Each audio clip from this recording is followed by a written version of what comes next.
Hello नमस्कार साथियों। सबसे पहले तो इस वीडियो को सभी के साथ फटाफट से शेयर कर दीजिए, क्योंकि आज इस वीडियो के अंदर हम जो उत्तराखंड का नकल विरोधी कानून है उसी की भाषा में उसी से ही समझेंगे कि क्या 3 पन्ने क्वेश्चन पेपर के अगर आउट हो जाएं, लीक हो जाएं, तो क्या वो उत्तराखंड के नकल विरोधी कानून के तहत पेपर लीक माना जाएगा या नहीं।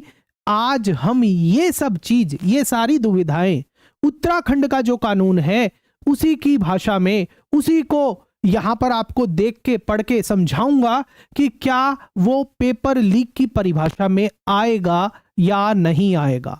वीडियो के लास्ट तक बने रहिएगा और फटाफट से जो भी कॉम्पिटिटिव एग्जामिनेशन की तैयारी कर रहे हैं या किसी भी क्षेत्र में अपने एग्जामिनेशन की तैयारी कर रहे हैं या किसी भी तरीके से आप पेपर लीक वाले मुद्दे से कंसर्न रखते हैं, तो इस वीडियो को आपको देखना और समझना बहुत जरूरी है। कानून के साथ ही आपको सब कुछ समझाया जा रहा है। उत्तराखंड में यूके एसएससी का पेपर लीक हो गया है और कंट्रोवर्सी ये उठ रही है कि 3 पेज आउट हुए, तो ये पूरा पेपर, क्वेश्चन पेपर आउट नहीं माना जाएगा। उसी को हम उत्तराखंड के कानून के हिसाब से समझ रहे हैं। जरा सोचिए, आप सरकारी नौकरी की परीक्षा के लिए सालों से मेहनत कर रहे हैं, अनगिनत रातें बिना सोए, लगातार रिवीजन, और आपकी उम्मीदें उसी एक एग्जाम पर टिकी हुई है कि हां बस ये पेपर क्लियर हो जाए, जिंदगी सेट हो जाएगी। और फिर परीक्षा शुरू होने के कुछ देर बाद ही, 30 से 35 मिनटों के बाद ही व्हाट्सएप ग्रुप पर तस्वीरें वायरल होने लगती है सिर्फ 3 पन्ने क्वेश्चन पेपर की।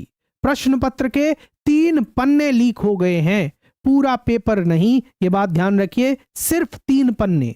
लेकिन अचानक सब कुछ बिखर जाता है। उत्तराखंड के पूरे क्षेत्रों के अंदर प्रदर्शन शुरू हो जाते हैं, छात्र न्याय की मांग करते हैं, परीक्षा की विश्वसनीयता सवालों के घेरे में आ जाती है।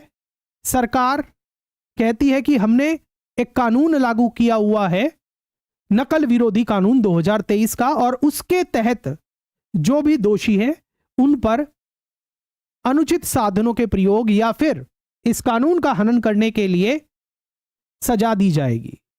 और अब सबसे बड़ा जो सवाल खड़ा हो रहा है वो ये हो रहा है कि क्या सिर्फ 3 पन्नों के लीक होने का मतलब है कि पूरा पेपर लीक हो गया है, पूरा पेपर आउट हो गया है। कानून की भाषा में समझाऊंगा, जो उत्तराखंड का जो लॉ है, नकल विरोधी कानून है, वो आपको यहां पर दिखाकर वो सब कुछ समझाएंगे, क्योंकि हमारा तो काम ही हम न्यायिक सेवा परीक्षाओं की और सहायक अभियोजन अधिकारी परीक्षाओं की तैयारी करवाते हैं, तो कानून पढ़ाते हैं। तो कानून से ही आपको बताऊंगा कि 3 पेजेस लीक होने का मतलब पूरा पेपर लीक है या नहीं है। आप वीडियो के अंत तक बने रहिएगा और आपके जो भी सवाल हो कमेंट सेक्शन के अंदर जरूर पूछ लीजिएगा। सवाल यह है सबसे पहला कि क्या 3 पन्नों के लीक होने का मामला है का मतलब है कि पूरा पेपर आउट हो गया है कानून के मुताबिक, या फिर क्या अधिकारी ये कह सकते हैं कि ये लीक ही नहीं है क्योंकि पूरा पेपर बाहर तो आउट हुआ ही नहीं। इस वीडियो में हम विस्तार से क्या क्या समझेंगे आप समझिएगा। पहले इस वीडियो में हम विस्तार से क्या क्या समझेंगे। सबसे पहले उत्तराखंड का जो 2023 का नकल विरोधी कानून है उसके सटीक प्रावधानों को समझेंगे, और पेपर लीक की क्या परिभाषा है इस कानून के तहत उसको समझेंगे। परीक्षार्थी और जो भी साजिश करता है, ऐसे गिरोह इन्वॉल्व होते हैं, उनके खिलाफ अगर कोई परीक्षार्थी भी इन्वॉल्व है तो उसके खिलाफ भी क्या सजा के प्रावधान है इसके अंदर। क्योंकि यहां पर यह खबर उठ के आई है कि जो पेपर देने गया हुआ था उसी ने मोबाइल से फोटो खींचकर बाहर भेजी है। और सबसे अहम, क्या आंशिक प्रश्न पत्र का लीकेज भी प्रश्न पत्र का लीक माना जाएगा या नहीं। आपको मेरी आवाज ठीक से आ रही है, आप मुद्दे को ठीक से समझ रहे हैं, एक बार कमेंट सेक्शन के अंदर थम्स अप जरूर दे दीजिएगा, क्योंकि बहुत अहम सेशन है। पूरे अगर आप YouTube पे जाएंगे तो आपको इस तरीके का कानूनी विश्लेषण नहीं मिलने वाला है। अगले 25 से 30 मिनट के अंदर आपको पूरे के कानून की एक एक बारीकियां समझाऊंगा कि क्या जो ये पेपर लीक है, 3 पेज आउट हुआ है, वो पेपर लीक है या नहीं। जुड़े रहिएगा, क्योंकि ये सिर्फ एक एग्जाम का मामला है ही नहीं, ये इस बारे में है कि कानून कैसे हजारों छात्रों के सपनों की रक्षा करता है और या फिर कई बार वो विफल भी हो जाता है। मेरा नाम आशीष जैन है और मैं संस्थापक हूं दून लॉ मेंटर का, जहां हम आपकी तैयारी करवाते हैं न्यायिक सेवा परीक्षाओं की और सहायक अभियोजन अधिकारी परीक्षाओं की। तो सबसे पहले इस मामले की पूरी पृष्ठभूमि को, कानूनी पृष्ठभूमि को मैं फटाफट से 30 सेकंड के अंदर आपको समझाता हूं। 2025 में उत्तराखंड में यूके एसएससी यानी कि यूके ट्रिपल एससी भर्ती परीक्षा के कथित लीक के बाद जबरदस्त प्रदर्शन हो रहे हैं। लेकिन इस बार मामला थोड़ा अलग है। पिछली बार 2022 में ही पेपर लीक हुआ था, इस बार का थोड़ा अलग क्यों है? क्योंकि 3 पन्ने बाहर आ गए। राज्य सरकार ने उत्तराखंड प्रतियोगी परीक्षा भर्ती में अनुचित साधनों के नियंत्रण एवं निवारण हेतु उपाय अधिनियम 2023 में, आपको पता है कि वो लागू हो रखा है, नकल रोधी कानून। यह कानून तब लाया गया था जब बार बार पेपर लीक होने से हजारों परीक्षार्थियों का परीक्षाओं से भरोसा उठने लगा था। कहने को यह भारत का सबसे कड़ा परीक्षा सुरक्षा कानूनों में से एक है, जिसमें सजा के प्रावधान कैसे हैं? आजीवन कारावास तक हैं और करोड़ों रुपए के जुर्माने तक के प्रावधान हैं। लेकिन विवाद यही है, इतना कड़ा कानून होने के बाद भी पेपर फिर से लीक कैसे हो जा रहा है? और पेपर लीक भी कौन कर रहा है? जो गिरोह पहले कर रहा था उसी के नाम फिर से आ रहे हैं। विवाद क्या है? विवाद यह है कि क्या प्रश्न पत्र का सिर्फ एक हिस्सा, जैसे कि 3 पन्ने भी अगर लीक हो जाए तो वो पेपर लीक माना जाए? इसी का जो कानून है उसको हम समझते हैं। सबसे पहले कानून के अंदर कुछ परिभाषाएं हैं और मुख्य धाराएं हैं, उनको एक बार समझते हैं। मैं आपको कानून की तरफ लेके जा रहा हूं। जो उत्तराखंड का नकल विरोधी कानून है उसको आपके सामने ओपन कर रहा हूं। यह देखिएगा, आपके सामने है Uttarakhand competitive examination measures for control and prevention of unfair means in recruitment act 2023। यह उत्तराखंड का नकल रोधी कानून है जिसके तहत कार्रवाई होनी है। टेंशन मत लीजिएगा, अगर इंग्लिश समझ में नहीं आती है तो हिंदी में पूरी कोशिश के साथ आपको बढ़िया से समझाऊंगा। वीडियो के अंत तक बने रहिएगा। हां, कानून के प्रावधान के साथ दिखा के बताऊंगा, ऐसे हवा में बातें नहीं बताऊंगा। वीडियो अच्छी लग रही है, अगर एक बार भी अभी तक लाइक नहीं किया है ना तो लाइक तो जरूर कर दो और शेयर कर दो हर कॉम्पिटिटिव एग्जामिनेशन की तैयारी करने वाले अपने साथी के साथ। जितने भी व्हाट्सएप ग्रुप है, जितने भी टेलीग्राम ग्रुप है, फटाफट से शेयर कर दीजिए इस वीडियो को। अब बात करते हैं इस नकल रोधी कानून के बारे में जो उत्तराखंड का है। इस अधिनियम में बताया गया है कि अनुचित साधन यानी कि अनफेयर मींस क्या है और लीकेज अपराध क्या है, पेपर लीक अपराध क्या है। इसमें जो धारा 2 खंड ग उपखंड 2 वो कहती है कि अनुचित साधन में क्या क्या शामिल है। एक बार उस धारा को हम खोल लेते हैं। सेक्शन 2 क्लॉज 1 क्लॉज जी को हम सीधा खोल लेते हैं। यह आपके सामने अनफेयर मींस की धारा है। इसमें आपको क्या समझना है? इसमें आपको अनफेयर मींस की यह धारा है, इसके अंदर आपको clause 1 in respect of examinee बताया हुआ है और उसके साथ साथ क्लॉज 2 के सब क्लॉज 1 के अंदर क्या क्या इंक्लूड होगा अनफेयर मींस के अंदर वो बताया गया है। यहां पर आप देखिएगा in respect of a person, कि कोई भी पर्सन हो सकता है, एग्जामिनी भी इंक्लूड मानिए, कोई ऑर्गेनाइजेशन भी मानिए, या एग्जामिनर जो आपका इन्विजिलेटर है वो भी, या कोई ऐसी संस्था है, कोई ऐसा व्यक्ति है जिसका पेपर बनाने में, पेपर के ट्रांसपोर्टेशन में अहम हिस्सा है, वो है, तो उसके रेफरेंस में क्या होगा अनफेयर मींस का मतलब। अनफेयर मींस का मतलब देखिए यहां पर क्या बताया, इम्पर्सोनेशन और लीकेज और अटेम्प्ट टू लीकेज और conspiracy to leakage of question paper की मतलब क्या है। इसमें बताया गया है कि लीकेज क्या है, लीकेज का प्रयास और लीकेज की साजिश भी दोनों इसमें शामिल है और यह एक व्यापक परिभाषा है। मगर इससे ज्यादा इंपॉर्टेंट यहां पर आपको यह पता चल गया कि अनफेयर मींस के अंदर पेपर लीक इंक्लूड है, मगर आप बोलोगे कि सर आपने वो तो बताया नहीं कि पेपर लीक के अंदर पार्शियल पेपर इंक्लूड होगा या नहीं। उसके लिए उत्तराखंड नकल रोधी कानून की जो मेन और मुख्य धारा है वो धारा 5 है, जो चीख चीख कर कह रही है, क्या कह रही है चीख चीख कर वो धारा, कि एक हिस्सा भी अगर पेपर का लीक होता है तो वो पेपर लीक के अंदर माना जाएगा। वो मैं अब आपको दिखाने जा रहा हूं। वीडियो समझ आ रहा है, अच्छा लग रहा है? रिएक्शन तो दीजिए, आपके कमेंट्स का इंतजार है, फीडबैक दीजिए। अदरवाइज ऐसे सेशन आपको पूरे YouTube पे ढूंढते रह जाइएगा, आपको ऐसा एनालिसिस नहीं मिलने वाला है। डिटेल्ड आपको कानून से बता रहा हूं, उत्तराखंड के कानून को खोल करिए कि 3 पेपर लीक है या नहीं है, और यह भी बताऊंगा कि जिस अभ्यर्थी ने किया उसके कानून के तहत उसके खिलाफ इसके अंदर क्या सजा के प्रावधान है, या जो और लोग इंक्लूड हैं उनके खिलाफ भी क्या सजा के प्रावधान इंक्लूड हो सकते हैं। आप कानून के अंदर अपने जितने भी व्हाट्सएप ग्रुप है ना, टेलीग्राम ग्रुप है, अगर शेयर नहीं कर रहे और जो आपके साथी कॉम्पिटिटिव एग्जामिनेशन की तैयारी कर रहे हैं तो उनके साथ आप है ना बहुत ही गलत चीज कर दोगे अगर आपने वीडियो शेयर नहीं की। देहरादून में ही हम बैठे हुए हैं, देहरादून में ही सहायक अभियोजन अधिकारी और न्यायिक सेवा परीक्षाओं की हम तैयारी करवाते हैं। कानून का एनालिसिस हमारा यही काम है। पिछले 15 सालों से मैं कानून पढ़ा रहा हूं, ठीक है, और उत्तराखंड की बड़ी बड़ी यूनिवर्सिटी में पढ़ा चुका हूं। उसके बाद पिछले 4 साल से आप लोगों के लिए न्यायिक सेवा और सहायक अभियोजन अधिकारी परीक्षाओं की तैयारी करवा रहे हैं। अब चलते हैं उस मुख्य धारा की, उस मुख्य प्रावधान की तरफ जो कहता है कि अगर छोटा सा हिस्सा, क्वेश्चन पेपर का छोटा सा हिस्सा भी लीक हो जाए तो वो पेपर लीक माना जाएगा। आप हमारी मदद भी कर सकते हैं सुपर थैंक्स के माध्यम से, सुपर चैट के माध्यम से। चलिए आगे चलते हैं, मैं अब आपको धारा 5 की तरफ लेके चल रहा हूं सीधा।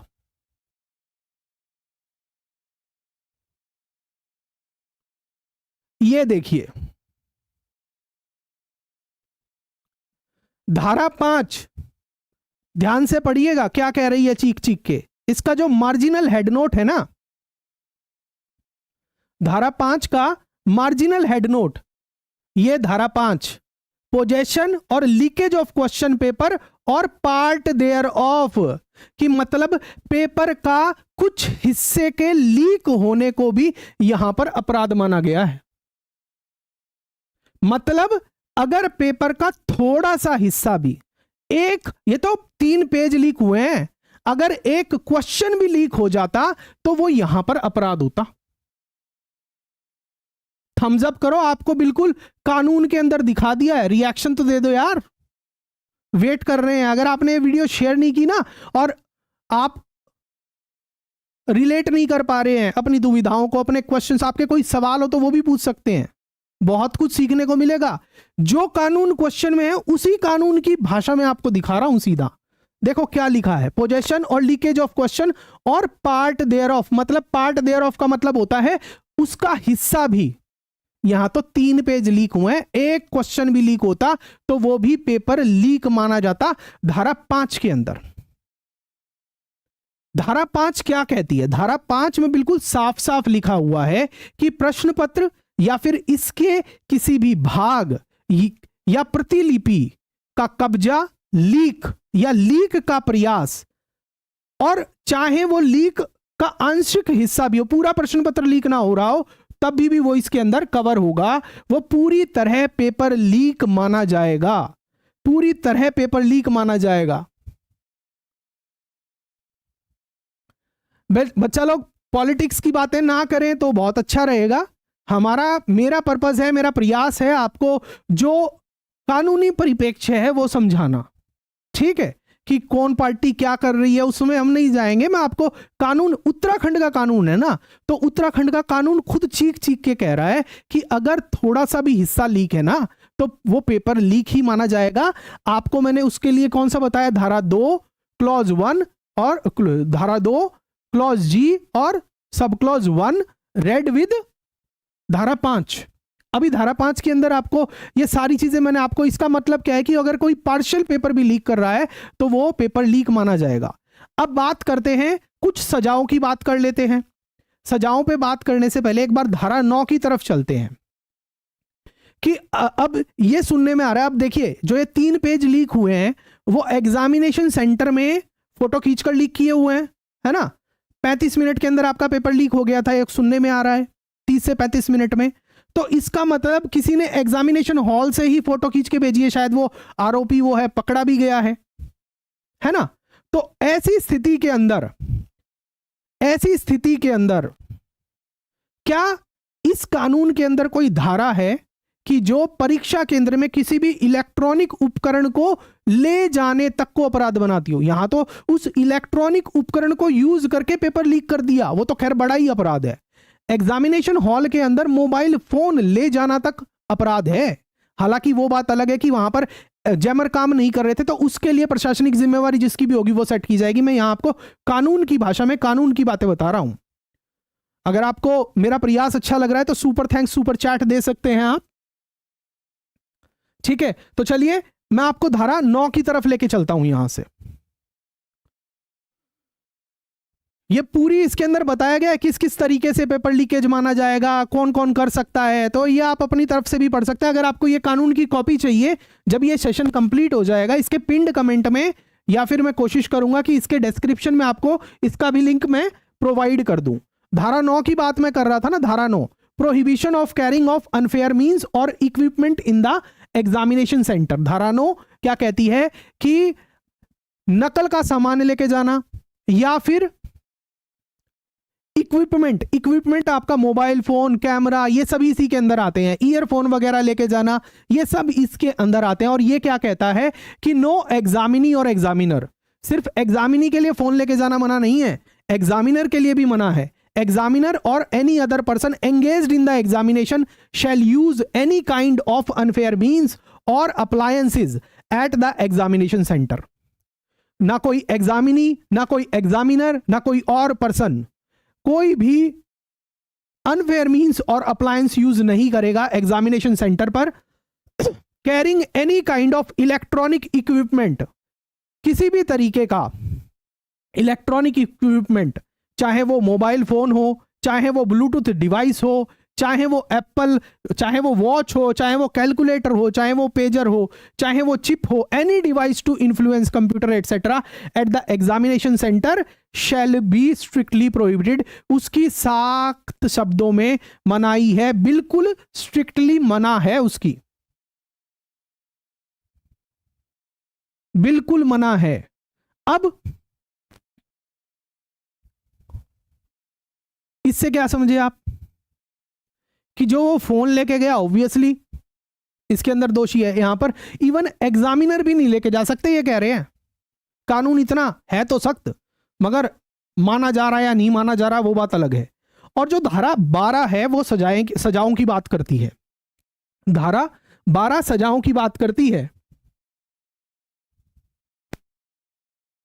धारा 12 सजाओं की बात करती है। सजाओं पर बात करने से पहले आपका कोई सवाल है, कोई क्वेश्चन है तो पूछ सकते हैं। जिन्होंने भी सुपर थैंक्स दिया है, सुपर चैट दिया है, बहुत बहुत धन्यवाद। ऐसे आपका सहयोग मिलेगा तो आपके लिए, अगर आप चाहेंगे कि हम उत्तराखंड नकल विरोधी कानून के डिफरेंट एस्पेक्ट्स पर आपके लिए डिटेल्ड सेशन लेके आए, रोज 10-15 मिनट का, कभी किसी एस्पेक्ट पर, कभी किसी एस्पेक्ट पर, या ऐसे ही और चीजों के लिए, तो आप अपनी राय कमेंट सेक्शन के अंदर जरूर दीजिएगा। कोशिश करेंगे अगर हमारे को कमेंट्स अच्छे मिले, ज्यादा मिले, आप लोगों ने वीडियो शेयर की और इस वीडियो को पॉपुलैरिटी मिली, तो आपके लिए ऐसे ही सेशन और लाए जाएंगे। आपका कोई भी ऐसा स्टूडेंट फ्रेंड नहीं होना चाहिए जिसके मोबाइल पर आपने ये वीडियो शेयर नहीं किया हो। अब सजाओं की बात करते हैं। वो सजा दी गई है धारा 12 के अंदर। धारा 12 के अंदर सजाएं दी गई हैं पनिशमेंट फॉर क्राइम। क्या सजाएं दी गई हैं इसके अंदर? अगर कोई परीक्षार्थी अनुचित साधन यूज करता है, जैसे मोबाइल, या नकल करता है, या फिर वो पेपर लीक में इन्वॉल्व होता है, कोई परीक्षार्थी पेपर लीक में हो रहा है, तो उसके लिए 3 से 5 साल की कैद के प्रावधान है और कम से कम 5 लाख रुपए तक का जुर्माना है।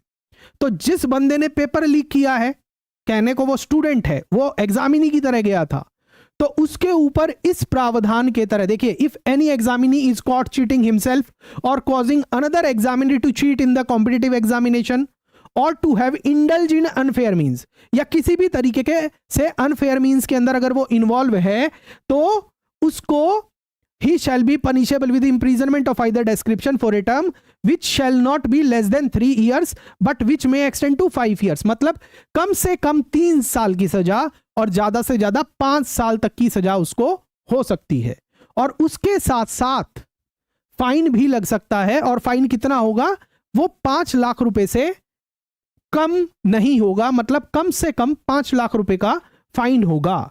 और अगर एक और चीज बोली गई है कि अगर वो फाइन का अमाउंट नहीं देता है, फाइन नहीं भरता है, अगर वो फाइन नहीं भरता है तो क्या होगा?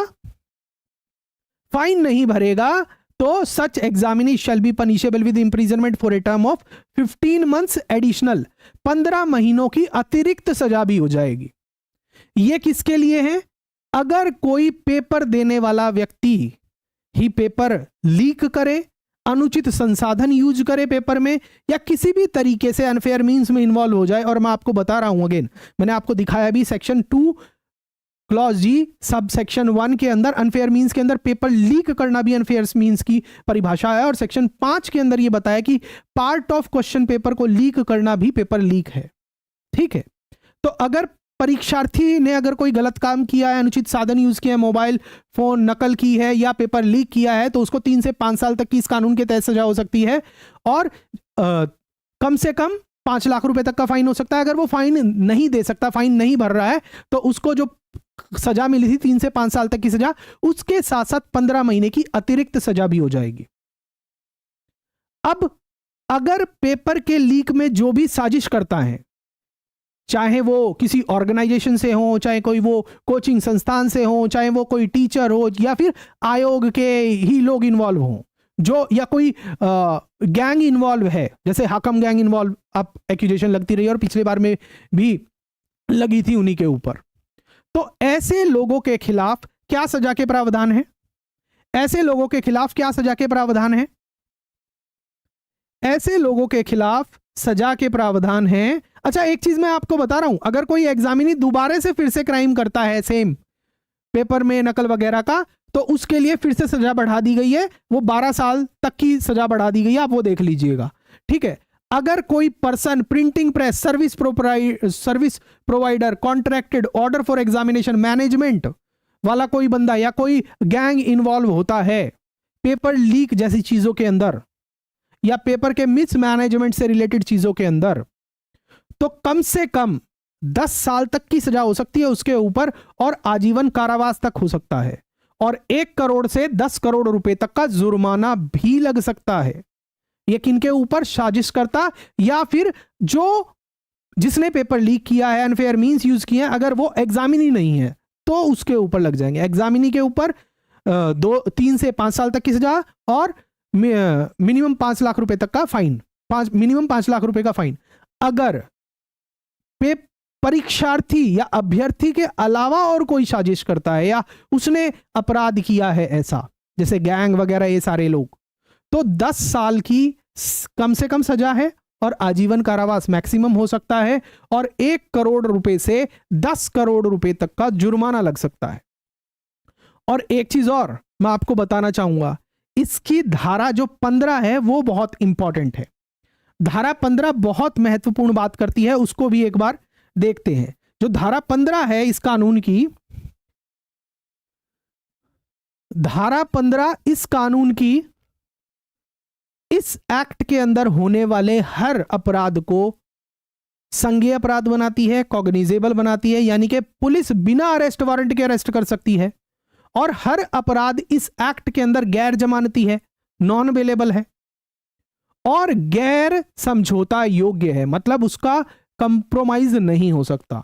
तो मतलब कानून तो देखा जाए सख्त है, आपको नहीं लगता है कानून सख्त है? इंप्लीमेंट सही तरीके से नहीं हो रहा, या डेटरेंट इफेक्ट सही तरीके से क्रिएट नहीं कर पा रहा। अब कहने को तो हमारे देश में बलात्कार या मर्डर जैसे ऑफेंसेस के खिलाफ भी सख्त कानून है, ऐसा तो है नहीं कि कोई अपराध नहीं करता, फिर भी अपराध होते हैं ना। कानून का सख्त होना अलग बात है, और कानून का सही तरीके की मतलब 0 ऑफेंस होना वो अलग बात है। कानून को देखा जाए तो कानून तो स्ट्रांग है, आप ये नहीं कह सकते कि कानून स्ट्रांग नहीं है। आप मेरी बात से सहमत हैं अभी तक तो एक बार कमेंट सेक्शन के अंदर थम्स अप करिए, और सेशन के अंदर अभी थोड़ी बातें और आपके साथ मेरे को शेयर करनी है। यानी अगर मैं साफ बातों में कहूं, अभी तक जो हमने डिस्कस किया है कि 3 पन्ने भी अगर लीक हुए हैं ना तो वो पेपर लीक है। अब आगे हम बात करने वाले हैं कि 3 पन्नों का जो लीक है उसका जो वास्तविक असर है या वास्तविक इंपैक्ट है, कानूनी विश्लेषण है, उसको अभी हम समझेंगे। ठीक है, उसको अभी समझेंगे। कानून की बात जो मैंने आपको बतानी थी, आपको दिखाना था, वो मैंने दिखाया। अभी इसके एनालिसिस को करना बहुत जरूरी है, कानूनी विश्लेषण को करना बहुत जरूरी है। अब इस पर जो यूके ट्रिपल एससी विवाद हो रहा है उस पर इस पूरे कानूनी प्रावधानों को हम लागू कर रहे हैं। कैसे अप्लाई करते हैं? आपके जो भी सवाल हैं, कोशिश करूंगा कि मैं आपके सभी सवालों के जवाब अंत में देने की कोशिश करूंगा, और बीच बीच में मन किया तो देता रहूंगा। आप एक बार सुपर थैंक्स या जो आपकी सपोर्ट करने का है वो आप कर सकते हैं, या अपने साथियों के साथ इस वीडियो को शेयर कर सकते हैं। अब इसे यूके एसएससी विवाद पर, ट्रिपल एससी विवाद पर लागू करते, जो भी हमने कानून समझा है। कहने को सिर्फ 3 पन्ने बाहर आए हुए हैं, कुछ लोग कह रहे हैं पूरा पेपर था ही नहीं, तो इसे लीक क्यों माने? लेकिन कानून क्या है अभी आपको मैंने साफ दिखाया है, बिल्कुल। सेक्शन 5 और उसके साथ साथ सेक्शन 2 खंड जी उपखंड 1 जो कहता है कि प्रश्न पत्र या उसके किसी भी भाग या प्रतिलिपि पर रोक है। अगर छोटा सा हिस्सा भी आउट हुआ है तो वो लीक ही माना जाएगा। 3 पेज आउट हुए, 3 पेज, अगर एक क्वेश्चन भी आउट होता, एक लाइन भी आउट होती तो वो आउट ही माना जाएगा कानून के मुताबिक। और तर्क भी स्पष्ट है कि एक पन्ना भी बाहर गया तो परीक्षा की निष्पक्षता खत्म हो गई है। अगर एग्जामिनेशन सेंटर से एग्जामिनेशन का समय होने से, पूरा होने से पहले अगर एक पेज भी बाहर आया हुआ है तो पूरे पेपर की, पूरी परीक्षा प्रणाली की निष्पक्षता खत्म हो जाती है या संदेहों के दायरे में आ जाती है। क्या आप मेरी इस बात से सहमत हैं? कमेंट सेक्शन के अंदर बताइएगा एग्रीड और नॉट। कुछ छात्र, क्योंकि अगर किसी को पेपर पहले मिल गया और उसके पास जानकारी मिल गई अंदर की आंसर ये है, तो उसको तो इसका फायदा नहीं हो जाएगा क्या? इसलिए उत्तराखंड अधिनियम के तहत यह पूरा का पूरा पेपर लीक ही माना जाएगा।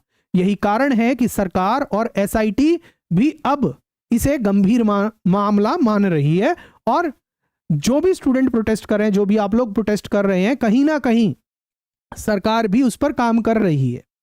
अब ये अलग हो सकता है कि वो हमारे सेटिस्फेक्शन लेवल के हिसाब से काम कर रही है या नहीं कर रही, मगर मुझे पूरा इतना विश्वास है कि जो पुलिस प्रणाली है या कानून प्रणाली है वो अपने तरीके से काम कर रही है। अब आगे बढ़ने से पहले मैं आपसे एक सवाल पूछना चाहूंगा। मेरा सवाल है आपसे, क्या आपको लगता है कि आंशिक लीक, यानी कि मतलब कुछ हिस्सा अगर पेपर का लीक हो जाए तो उसको भी पूर्ण लीक मानना चाहिए, या अगर सिर्फ कुछ पन्ने लीक हैं तो सजा हल्की होनी चाहिए? आपका क्या मानना है? मेरा तो यह मानना है, आप अपनी राय जरूर दीजिएगा कमेंट सेक्शन में, मगर being teacher since last 14 years, 14 सालों से बच्चों को पढ़ा रहा हूं, कानून के छात्रों को, और पिछले 5 सालों से न्यायिक सेवा परीक्षार्थियों को और सहायक अभियोजन अधिकारी परीक्षाओं की तैयारी करवा रहे हैं। 15 से 20 हजार बच्चों को पढ़ा चुके हैं डायरेक्टली, और पूरे इस परीक्षा प्रणाली से गुजर चुके हैं, सारी चीजें समझ चुके हैं। हमारे हिसाब से तो भाई ये पूरा का पूरा पेपर लीक है, सजा हल्की होने का कोई मतलब होना ही नहीं चाहिए। अगर आप मानते हैं कि लीक इज लीक, चाहे छोटा है बड़ा है, तो कमेंट सेक्शन के अंदर लिख दीजिए, भर दीजिए कमेंट सेक्शन को, leak is leak, no small no big, leak is leak. और अगर आप सोचते हैं कि पूरा लीक ही लीक माना जाएगा तो आप वो भी लिख सकते हैं। आपके कमेंट और आपकी प्रतिक्रिया का मुझे हमेशा से इंतजार रहेगा, और अगर कोई कमेंट बहुत अच्छा है तो उसका मैं पर्सनली रिप्लाई भी करूंगा। अब बात करते हैं परीक्षार्थियों की भूमिका की। जो भी एग्जाम देते हैं बच्चे, आप लोग जो एग्जाम दे रहे हैं या अलग अलग तरीके के एग्जाम देते हैं, आपकी भूमिका की भी बात करना बहुत जरूरी है, क्योंकि आप एग्जामिनेशन प्रणाली, जो परीक्षा प्रणाली है, उसका एक बहुत अहम हिस्सा है। एक और बड़ा सवाल है, अगर लीक परीक्षा केंद्र के अंदर से ही हो, यानी कोई परीक्षार्थी चुपके से फोटो खींचकर बाहर भेज दे तो क्या होगा? धारा 9 कहती है कि परीक्षा केंद्र में मोबाइल या फिर इलेक्ट्रॉनिक उपकरण ले जाना पूरी तरह वर्जित है, और अगर छात्र मोबाइल से फोटो खींचता है तो यह अनुचित साधन का अपराध माना जाएगा।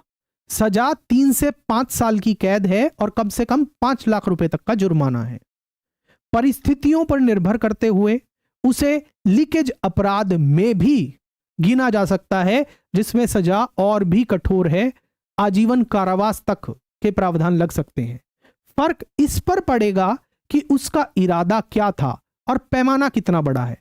मैं बोलूंगा कि इरादा क्या था। अगर तुम एग्जामिनेशन हॉल से एग्जामिनेशन के दौरान पेपर की फोटो खींचकर बाहर भेज रहे हो तो तुम्हारा इरादा साफ है भाई, तुम पेपर लीक करना चाह रहे हो।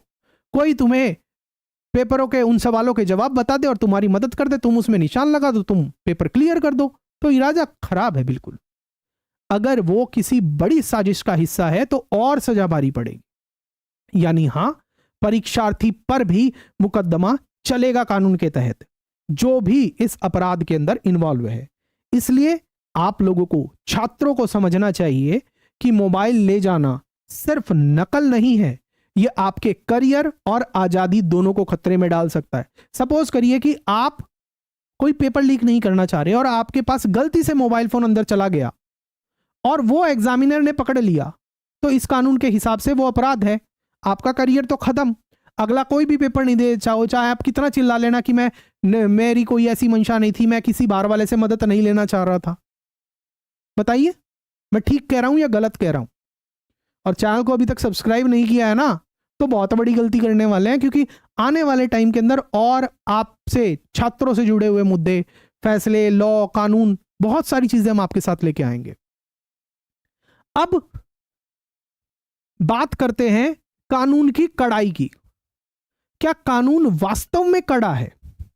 क्या कानून वास्तव में कठोर है? कई लोग सोचेंगे कि सिर्फ पेपर लीक पर इतनी कठोर सजा कैसे? जैसे अगर किसी अभ्यर्थी ने कर दिया तो 3 से 5 साल और 5 लाख रुपए तक का जुर्माना। जिस बंदे को नौकरी तक नहीं मिली अभी तक, उसके ऊपर 5 साल तक की सजा और 5 लाख रुपए मिनिमम जुर्माना है। ठीक है, तो एक तरह से तो सजा कठोर है। और अगर कोई बड़ा गैंग इन्वॉल्व है तो 1 करोड़ से 10 करोड़ और लाइफ इंप्रिजनमेंट तक की, आजीवन कारावास तक की सजा। तो इस पर कुछ लोग सोच सकते हैं कि सिर्फ पेपर लीक पर इतना कड़ा कानून ठीक है क्या? इसका जवाब है, पिछले घोटालों में 2016 से 2022 तक उत्तराखंड में बार बार पेपर लीक हुए हैं। हर बार छात्रों का भरोसा टूटा हुआ है, प्रदर्शन हुए हैं, भर्ती प्रक्रिया रद्द तक हो चुकी है, ध्वस्त तक हो चुकी है। और सबसे बड़ी बात, जो छात्र सालों से परीक्षाओं की तैयारी कर रहे हैं, उनके सपने चूर हो रहे हैं। मैं खुद बहुत सारे कॉम्पिटिटिव एग्जामिनेशन क्लियर कर चुका हूं, उसके बाद लॉ पढ़ाने में आया हूं, तो मुझे पता है कि जब कोई परीक्षा 0.5 मार्क्स से रुकती है तो कितना दुख होता है। पूरी मेहनत करने के बाद भी, अपनी रातें काली करने के बावजूद भी, और सैकड़ों रातें, अनगिनत रातें, कोई काउंटिंग ही नहीं, और उसके बाद भी आप जिस चीज की चाह रख पाओ, जो एग्जाम के लिए आप एलिजिबल हो, जो आप क्रैक कर सकते हो अपने फेयर प्रयासों से, वो किसी के गलत कृत्यों के द्वारा अगर क्लियर ना हो तो कितना दुख होता है। बहुत इमोशनल भी हूं मैं, बीइंग टीचर। ध्यान रखिए, सरकार ने 2023 में ये उत्तराखंड नकल विरोधी कानून जो लाया है, वो किस लिए लाया? ताकि विश्वास लौट सके। संदेश साफ था कि परीक्षा से छेड़छाड़ करना हजारों युवाओं के भविष्य से छेड़छाड़ करना है। मगर कानून 2023 में आ गया, उसके बाद फिर से पेपर लीक हो रहे हैं, और वही उन्हीं लोगों का नाम आ रहा है जो पहले भी इन्वॉल्व थे। तो इसका मतलब क्या है कि कानून का उनके ऊपर कुछ असर ही नहीं हो रहा है। हमने कानून के पन्नों के अंदर इतनी सजा, कठोर सजा लगा दी, मगर उसका कुछ असर ही नहीं हो रहा है। क्यों असर नहीं हो रहा है? असर तब होगा जब कानून के तहत किसी को सच में सजा भी मिले। यह भी बड़ा सवाल है कि इस कानून के आने के बाद कितने अपराधियों को सजा मिली। इससे भी भरोसा टूटता है और इससे भी अपराधियों को छूट मिल जाती है। इसलिए अपराधों को कानून के अंदर गैर जमानती बनाया गया है, बहुत अच्छा कदम है, और जुर्माने को करोड़ों तक रखा गया है। सरकार चाहती थी कि पेपर लीक को संगठित अपराध, जितना गंभीर अपराध माना जाए, इसलिए उन्होंने, सरकार ने कानून बना दिया है। अब बात करते हैं कि एक इंपॉर्टेंट बात की कि क्या ये जो कानून है ये न्यायपूर्ण है या नहीं है। आप सपोर्ट नहीं कर रहे हैं, सुपर थैंक्स, सुपर चैट के माध्यम से आपके लिए इतना बेहतरीन सेशन लेके आया हूं मैं, आप मानोगे नहीं, पिछले 2 दिन से इस कानून को ही पढ़ रहा हूं मैं, कि कहीं से कुछ ऐसा आपको समझाया जाए, कुछ ऐसा दिया जाए जो कहीं पूरे मीडिया के अंदर है ही नहीं, कोई डिस्कस ही नहीं कर रहा। सब कह रहे हैं कि, कोई कह रहा है 3 पेज लीक है तो पूरा पेपर लीक नहीं है, कुछ कह रहे हैं। अरे भाई कहो मत दिखाओ। आज मैंने इस सेशन में आपको कानून की भाषा में लिखा हुआ दिखा दिया है, उसी कानून के तहत।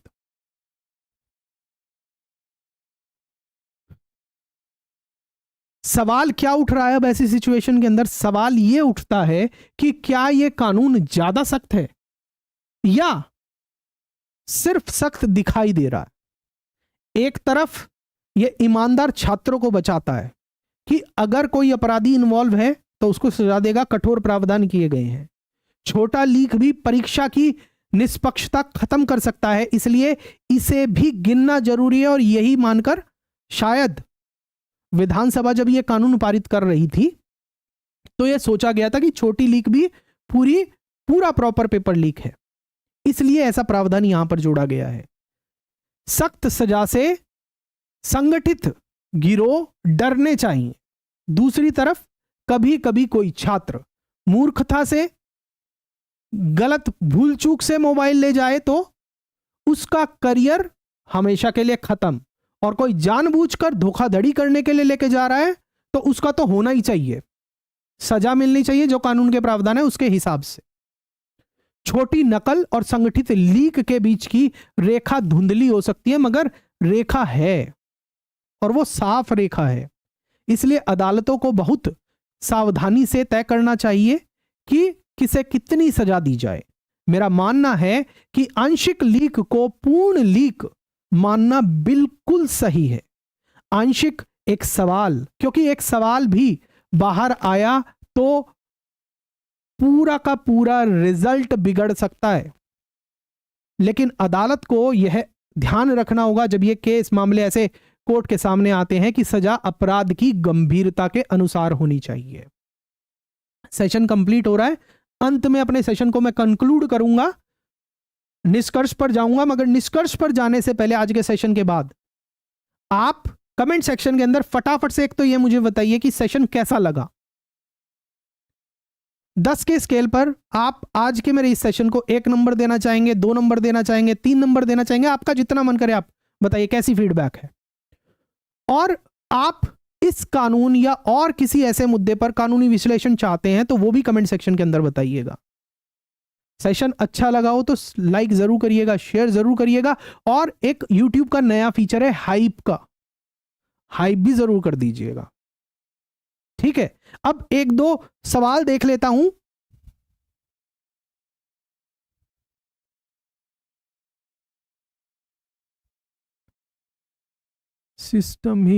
सिस्टम ही लीक हो रखा है उत्तराखंड में, और अब जब कड़ी सजा नहीं हुई तब ये सुधरने वाले नहीं। हाँ, लिख तो बेटा आप सही रखे हैं। क्या ये रद्द होगा बेटा? पेपर रद्द होगा या नहीं होगा इस पर मैं कोई विश्लेषण नहीं कर रहा, ना मैं आपको कोई ऐसी चीज बता रहा। मेरा मेन पर्पस आज के इस सेशन का था सिर्फ आपको कानून समझाना, और मैंने आपको कानून वो दिखा दिया है, उसके अंदर दिखा दिया है कि चाहे आपका एक सवाल लीक हो रहा है, चाहे आपके 3 पेज लीक हो रहे हैं, चाहे पूरा पेपर लीक है, वो पेपर लीक इसी कानून के तहत है, उत्तराखंड के नकल रोधी कानून के तहत ही है। ठीक है,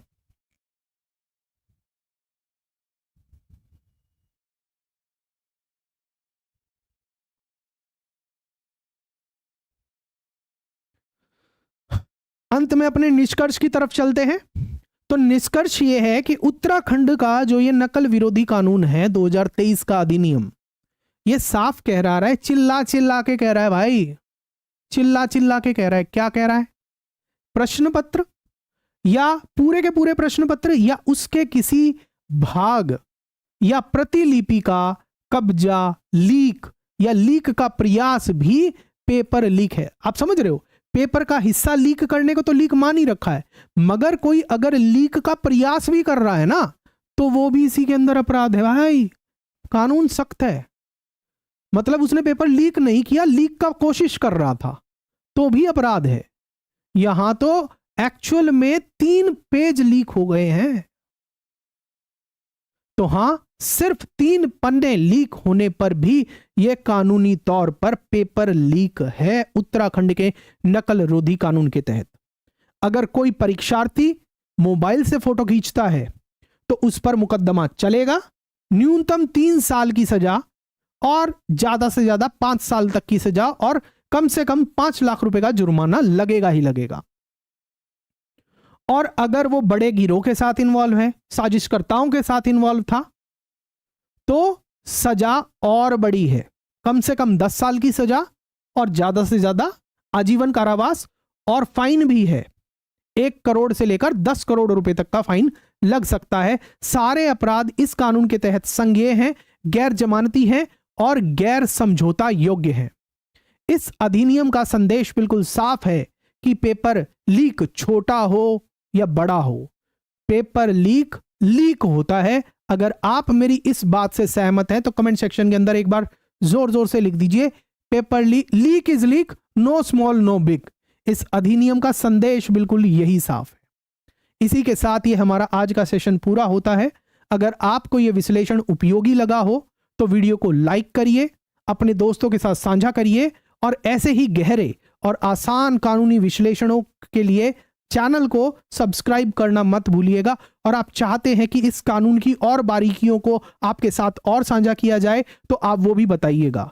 और जाते जाते मेरे एक सवाल का जवाब जरूर दीजिएगा, क्या सिर्फ 1 पन्ना लीक होने पर भी परीक्षा रद्द होनी चाहिए या सजा या वो चीज पैमाने पर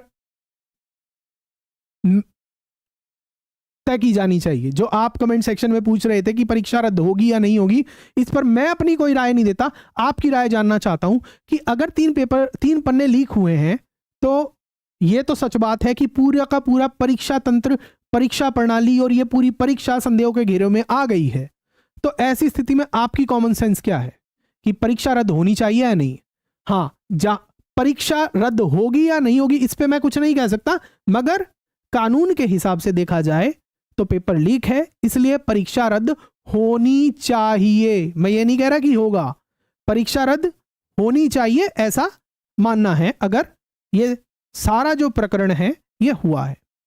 क्या आप चाहेंगे कि मैं अब